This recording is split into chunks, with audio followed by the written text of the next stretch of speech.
Welcome to Turn the Page, the official podcast of the Syosset Public Library.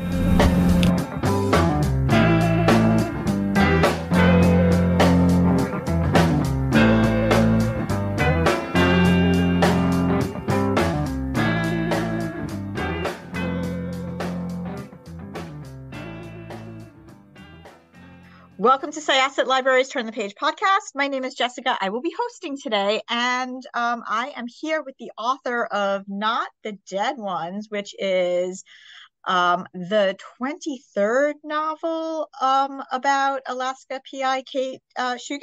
Is that correct? That is correct. So why don't you introduce yourself and then tell us a little bit about this particular installment of Kate's story? My name is Dana Stabenow. I'm the author of the Kate Shugak series, which have been going on for probably an unconscionably long time. And this is the 23rd in that series. And yeah, well, Not the One's Dead, which is the 23rd Kate Shugak novel. Eventually, there's a long lead up to the murder that we don't know is a murder yet. There is a midair collision in the park, which is where Kate lives. It's a generic national park, and there are 8 bodies on the ground. And then, oh, what do you know? A few weeks later, the information is disclosed that there was a 9th body that is unaccounted for on either of the plane's manifests. I think it's actually 9 bodies from the midair and the 10th body on the ground. There were too many bodies there. Yes, no, I was about to say, you know, it's a very interesting premise and a very interesting setup.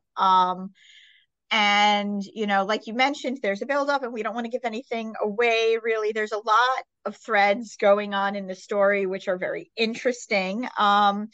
Thanks for that. Yeah, to say the least. But what I'm curious about is, so how did you come up with this setup? Because it is a really interesting setup. You know, you must have talked to many crime fiction authors over the years, and we're always looking for a new way to kill somebody in fiction. And you're actually the first person, I have to say, though, to say it that way. And I love it. Well, and it's only the truth. And there was a midair close to where I live, and I actually drove by it on the way home that day. And I mean, I literally drove by it with my hand up because I just didn't even want to see it. It was just horrific. And and of course, you know, if you're a crime fiction author, everything is grist for the mill. And I didn't start thinking about it that way. I didn't start thinking about it as the plot for a book until I was weeding my garden one day and a drone flew overhead. I never did know who floated the drone over my yard, but it hung there looking at me. And I was really annoyed. And I mean, I just felt spied upon. Like, what are you doing? Watching me weed? Come on. And then I thought to myself, boy, if I had my gun, I could shoot it out of the air. Well, yeah, no, because there are small planes flying overhead all the time where I live. And I thought, man, if I missed the drone, I could hit a plane. I could actually kill somebody. Oh. And in a book or in real life. And then that was, and so, you know, that, of course, you know, a drone may or may not be the cause of the midair collision. And that is what moves this story forward eventually. But again, like I say, there's a lot that comes before that. There is. So like a few things I wanted to talk about. So this is 23 books. How have you stuck with this for so long? What is it about Kate and the landscape and the park that sort of keeps you invested, other than the Dana Maniacs? Or am I allowed to say that on air? Absolutely. Lovingly, it's all their fault. Lovingly, hello, Dana Maniacs, other than your huge mega fans who just cannot get enough. Well, I always thought, you know, one of the things that I've always been terrified of is that I would write the Kate Shugak series too long and that she would go stale, because we all know authors who have done that, who should have stopped writing their series when they got to the point where they weren't interested anymore in them. And so one of the ways that I have tried to keep that from happening is to write other things. Like I wrote 5 Liam Campbell novels, and I've written historical novels now. I'm moving in a big way into historical fiction. I've written science fiction in the past. I wrote a couple of thrillers. So I write these in between the Kate Shugak novels, which always, it not only informs my writing, it improves my craft. That maybe sound a little egotistical, but and then I take that back to the next Kate Shugak novel, and it seems to really help maintain my interest in those characters, in that place, and in that time. And remember too that in 23 Kate Shugak novels, really only 10 years have elapsed in Kate's life. So there's that as well. Now, when is the first, what year did you publish the first Kate Shugak novel then? I think it was 92. I think I won the Edgar in 93, I think. Right. Yeah. Yeah, that sounds about right. So I guess my question is, if only 10 years have passed, because I know there's like this, and this isn't a spoiler, just COVID-19 is sort of mentioned in this novel. Do you find it hard to sort of marry the progression of time in real time to the progression of time that we have now, if that makes sense? That's an interesting question, because I remember hearing Sue Grafton talk about that. And I remember her saying what a pain it was, because Kinsey Mahone, her character, was aging in real time but in her time. And she talked about the difficulties of that, about how she had Kinsey reaching for a cell phone. Oh, wait, no, there weren't any cell phones then. And constantly second guess everything that she was doing. And I thought to myself, I never even tried to do that. And I'm so glad now that I didn't. So time in the Kate Shugak world is proceeding apace. I also, let me also mention the Ed McBain 87th Precinct series. He started writing those, and I think it might have been the late 50s. And all of his cops, the 87 Precincts cops, were Korean War veterans. As he continued to write those series, those veterans then he never explained it. He never apologized. He just made them instead Vietnam War veterans. And I thought, that is the way to handle this. That is the way to handle this. And so I am. Yeah, and I think that there's also a certain amount of craft that kind of comes into it. When your writing is really good and your writing is really solid and your readers are getting, fed, I think that they're going to sort of accept it. I mean, fiction is fiction, even when it's based in reality, and you just sort of have to go with it sometimes and be like, well, you know what? I'm going to continue with this. It's interesting to me because I have heard of like some authors like, oh well, should I adapt for now? But that's actually very that's very interesting. Thank you for telling me that, because it's definitely something I had been thinking about. So also the story is set, your stories, the Kate Shugak stories, are set in Alaska, and that is an area you are extremely familiar with. I was born in Alaska. I've lived here all my life. I was born in the territory. We weren't even a state. I mean, I'm that old. So Kate is not. But, no. Yeah, I've had some pretty interesting experiences in my life. We lived pretty close to the bone when I was a kid, but then everybody in Alaska did. Nobody had any money back then. And, we hunted, we fished. If we didn't get our moose, we didn't eat meat that winter. God, you got sick of salmon. Kate's life experiences, many of Kate's life experiences are my life experiences. And then I was raised with Aleuts and Filipinos. So, Sugpiaq, more properly termed Sugpiaq nowadays. So, yeah, I don't know. That old saw, write what you know. Okay, that's all right as far as it goes, but you can learn a lot in books too. So, it's not like I've ever time traveled to, Alexandria in 67 BC or, taking a rocket ship to Mars, but I can still write about those places as long as I inform myself enough about them before I write them. Of course. Another question I kind of have, and again, this is to kind of avoid spoilers, but sort of just get into, just the heart of it. Do you have a favorite character to write in this series? You know, geez, I think I really love Bobby, and I don't know why. I do not know any Black war veterans from Vietnam who have had their legs amputated. I never met that guy, but he bounced out on stage in the first Kate Shugak novel. He takes over every scene he's in, and I always miss him when he's not in the narrative. He starts this book, and Yeah, man, I his was going voice to is I was so going to say strong. that. I just basically channel him.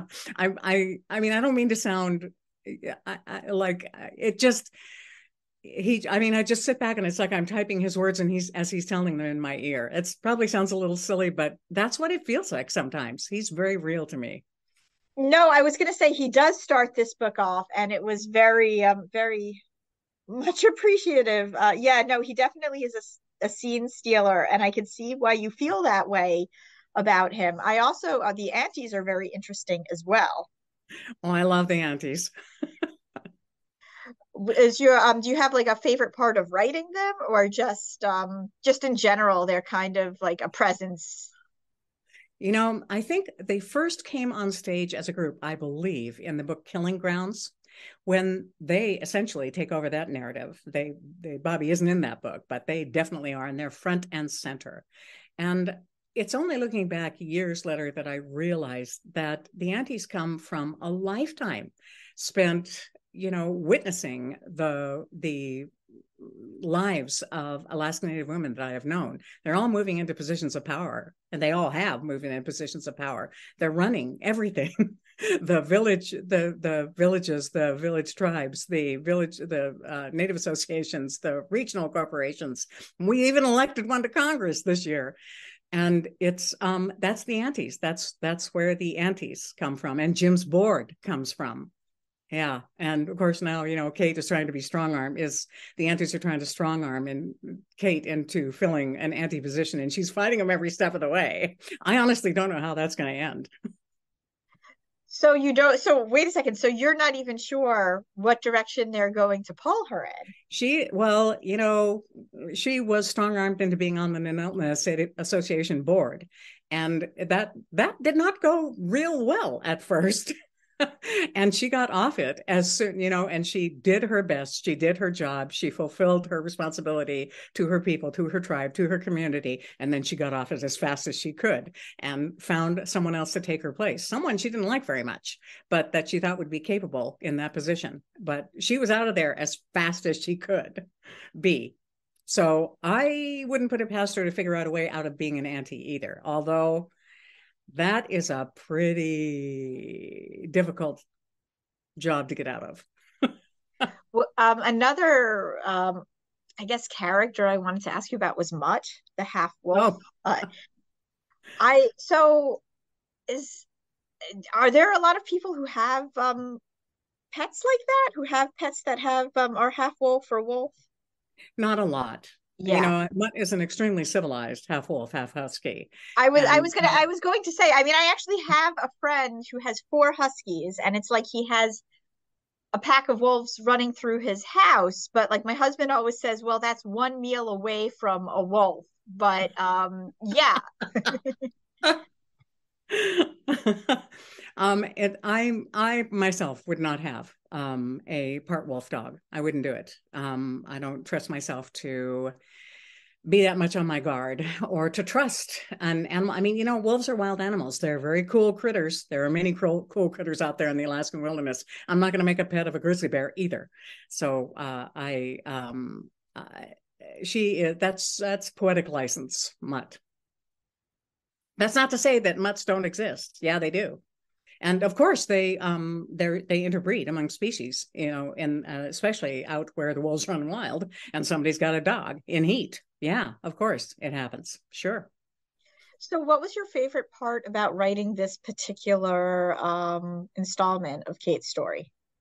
Other than other than Bobby being front and center. No, because Bobby begins and ends the book, basically. Well, mostly.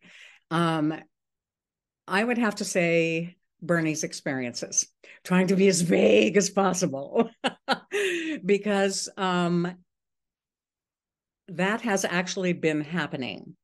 What happens there has actually been happening a lot in Alaska over the past, I'd say, 10 to 20 years. Those places that's exactly what's happening to them.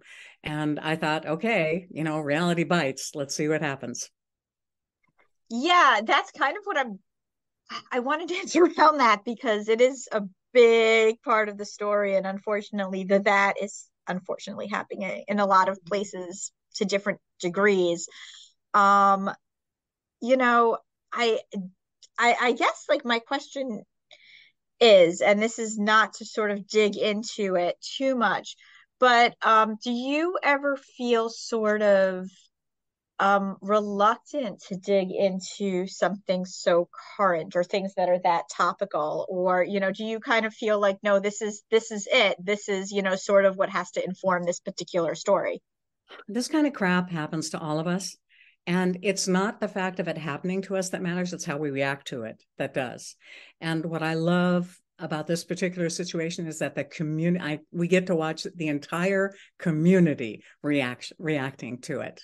And I think in a situation like this, that's very important. Is that vague enough for you? No, it's actually perfect. And I hope it whets the appetite of the people who are going to read this book. Well, they're all going to be upset now. They're, as soon as they hear this, I'm telling you, they're all going to be on like the Dana Maniacs page. What did she mean? Well, read the book and then you'll find out what she means. Please. When does this book come out? April 11th, but I am signing it a day early. I'm going to be appearing with John Samford, who's promoting his second Lacey Davenport book at the same time at the Poison Pen bookstore in Scottsdale, Arizona. Oh, nice. I love that place. Yeah, it's like not that I've been there, but I know of it, and I am very I am a big fan of its existence. If you ever get a chance, and anybody who's listening, if you ever get a chance, if you're ever in Arizona, if you're ever in Scottsdale, go to that store. Make it a point of going to that store. So just in craft in general, because you do write in so many genres, and you did say, it kind of informs your other writing. Do you ever get mixed up? Are you ever, do you find it difficult to sort of separate the type of writing you're doing? Or do you write several things at once? I used to. No, that's not true. I would write one book every 6 months because I was contractually obliged at first. That's what my first 3 Kate Shugak contracts were. And then my first Liam Campbell contract was also that. I was supposed to produce a book every 6 months. And back then I would have to write a Kate Shugak novel and then a Liam Campbell novel and then a Kate Shugak novel and then a Liam Campbell novel. And it could be difficult. It could be difficult to keep my mind in the 2 different locations with the 2 different sets of characters. But once you get going, you're fine. You do have to go back and do a little editing of the first couple of chapters. Do you read in many genres? I read in all genres. There's no printed matter that's safe from me. Since I'm talking to a librarian, my hometown of Seldovia, which is right across the bay from me here, had a 1-room public library that was built up by the postmistress of the town. Her name is Susan Block English, and it was a very small town. It was like 300 or 400 people in the winter, and it was only open once a week, Monday nights, 7 to 10. You could only take out 4 books at a time. So because there were so few books. And she didn't want anybody to go away empty-handed, our Susan. And I read everything. I read everything, and she never stopped me from taking anything out. She didn't bother her what I took out to read. She was friends with my mom. She knew that my mom was going to be looking over my shoulder, making sure if I had any questions, she was there to answer them. And so, there was one time when after I'd read everything I wanted to, I went back and I read everything alphabetically. And I think that probably developed my appetite for, exploring different genres. So, and I have to say too, that the Alexandria books, the Cleopatra books, are crime fiction so they're basically it's Cleopatra's PI. So as far as genre is concerned, there's not that much of a distance between writing them and the Kate Shugak series, other than 2,000 years and then extreme advancement in technology. If you could travel back in time to any time in history, what would it be to? It'd be Alexandria. I thought so, but I figured as long as I could just have in all case my you threw me a shots, curveball. as long as I could have all my shots and I could visit my dentist before I went, then I would go. Fair enough. Yes. I mean, who wouldn't want to see the library? I actually managed to slide into Egypt in December of 2019, just before COVID, for a research trip for the Eye of Isis novels. And we went to Alexandria. They've made a new library, a new great library. It's online. You should check it out. It's like, I can't remember what the website is, but just Google Great Library at Alexandria and scroll past the historical one. And it is one of the most beautiful buildings you're ever going to see. And in fact, I've adapted some of the features of it to the library 2,000 years ago, because why not? Nobody can tell me different because it's all underwater now. And and the Ptolemies, the kings, the royal family, would subsidize scholars from all over the classical world to come and study and lecture at the library and the museum. And so anybody, and Eratosthenes was there 300 years before. It's the idea of just like sitting in the back of a room and listening to those people speak. It's thrilling. It's thrilling to me that's one reason why I ended, was it the last book or the book before that, at a lecture by an actual guy, Vitruvius, the guy who wrote the 10 books of architecture. The Tetticheri actually gets to attend a speech by him, which is basically his reading like the first chapter of his book. And I was thrilled to do that. So are you going to be writing the 24th book in Kate's story? I have sworn a mighty oath that I will not write a Kate Shugak novel, another Kate Shugak novel, until I have a really good plot for it. But I said that from the 20th book on. I'm getting older, and I do not want to leave. I don't want to make the fans to be left hanging. They have really supported me over the years, and that would just be, I couldn't do that. So every book that I write it's going to be okay by the end of that book. It's going to be okay to leave the series at the end of that book, just in case I peg out before I write the next one. And I am determined not to write. I was just kind of, for those of you on the podcast who cannot see her, she's like waving me off as if I'm trying to make a dangerous landing at an airport. Yeah, like, kind of like airplanes colliding in the air. No, I was waving my hands for the audience, because we're not using video for the actual podcast itself. I was waving my hands like, please don't do that. Don't peg off. No, and like I said, when we talked before, that I don't ever want the Kate Shugak character ensemble to go dull, to lack spark. I don't want ever to be bored writing them, because if I'm bored writing them, people are going to be bored reading them, and we can't have that. So I have to have a good, solid plot. Although I will tell you, and this is the first time I've said this out loud to anybody, that I do have a little bit of an idea for the 24th one. Very exciting. Well, thank you so much. This has been a pleasure. What's the weather like where you are right now? It is 25 degrees. It's blowing 10 to 12 miles an hour, according to my weather station, and the sun is out. It's cold, but it's glorious. I was going to say, is that like normal for this time of year? Yeah, March is coming in like a lion. Yes. Yes. Well, thank you so much, Dana. It's been such a pleasure talking around the major plot points of this book and hoping that it whets the appetite. Thank you for being so accommodating. So once again, this was Jessica with Syosset Libraries Turn the Page podcast. Our guest was Dana Stabenow.